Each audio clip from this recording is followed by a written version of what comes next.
E a gente recebe o coordenador do Grupo de Análise de Estratégica Internacional do Instituto de Relações Internacionais da USP.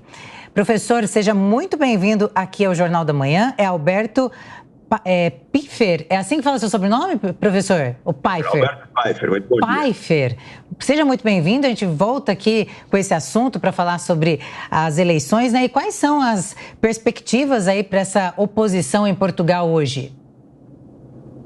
Bom, a oposição tradicional, chamada Coalizão da Aliança Democrática, encabeçada pelo PSD, o Partido Social Democrata, é a líder nas pesquisas e deve ganhar a eleição, mas não conseguirá assegurar o número mínimo de cadeiras no Congresso para formar o governo sozinha. Buscará aliados, e o principal aliado que parece se tornar a terceira força eleitoral é o Chega, que é esse movimento mais conservador, de direita, que deverá dobrar o número de cadeiras no Congresso.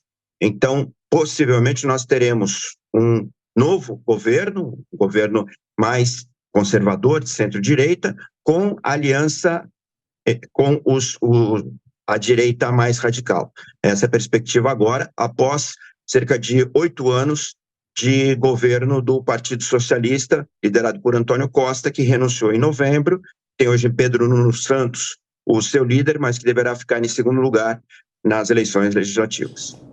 Ô, professor, eu queria aproveitar a presença do senhor aqui para que o senhor detalhasse para a gente como é que funciona a eleição portuguesa, quais são as diferenças em relação às nossas eleições. Uma diferença fundamental é o regime de governo, né? Lá se trata de parlamentarismo, então é muito diferente daquilo que a gente tem aqui no Brasil. E para quem não está familiarizado, queria que o senhor explicasse um pouco como é que funciona o sistema de governo e também o sistema de votação em si. A votação em papel, o eleitor não vota em um candidato, né? Essa é uma diferença importante. Queria que o senhor detalhasse tudo isso para quem está nos acompanhando.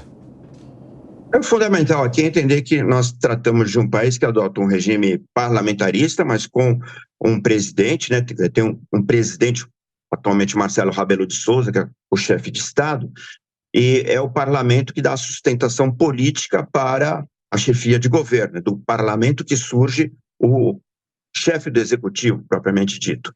A eleição é uma eleição que transcorre num dia só, não há voto por correio, o voto é presencial, e são eleitos parlamentares, são eleitos os membros do Congresso que comporão bancadas, e essas bancadas é que escolherão o chefe de governo. E esse chefe de governo permanece em controle da situação, podendo, no caso que renuncie, serem convocadas novas eleições. Basicamente, essa é a diferença. O voto é universal, todos podem votar, não é obrigatório, e é individual, é para cidadãos maiores de idade. Imigrantes não votam somente os que têm a cidadania portuguesa, o direito ao voto. É uma votação que difere um pouco da brasileira, mas o resultado é que nós temos um regime parlamentarista com a sustentação do Congresso. Isso é muito importante porque, diferentemente do que acontece no Brasil, em que o presidente é o chefe do executivo, o Congresso tem mais autonomia, mais distância na gestão de si, do poder legislativo. No caso de um regime parlamentarista, a responsabilidade é compartilhada entre o parlamento e o executivo, já que o chefe do executivo sai do próprio parlamento. E o voto em papel, professor? Uma curiosidade, o senhor tem essa informação? Não tenho certeza se é em papel, se é eletrônico, não tenho essa... Perfeito, mas a apuração deve ser ainda hoje, é isso? No mesmo dia? É hoje, acaba às 19 horas, a apuração é hoje. Perfeito. Vamos passar para o Roberto Mota também, nosso comentarista. Ele faz a próxima pergunta ao senhor, professor. Diga lá, Mota. Professor, bom dia. Salazar chegou ao poder, se eu não me engano, em 1932, criou lá em Portugal também um Estado Novo, né? Ficou até 68, depois foi sucedido por Marcelo Caetano até 74, quando estourou a Revolução dos Cravos. E aí os socialistas foram eleitos. Ou seja, Portugal ficou mais ou menos 40 anos sob o regime autoritário. Eu queria que o senhor dissesse para a gente como é que, depois que a democracia foi restaurada, como tem sido o desempenho eleitoral da direita em Portugal e se o Chega representa alguma modificação nessa situação. Bom, desde 74, nós tivemos a alternância de governos em Portugal, mas um dado muito importante para entender de Portugal é que Portugal era um país muito atrasado economicamente, é um país que está no extremo da Europa, né, um país atlântico, não é nem sequer um país mediterrâneo, não é banhado pelo Mediterrâneo, e era um país muito pobre, atrasado, com uma economia rural, basicamente, e que se beneficiou muito com o processo de ingresso na União Europeia.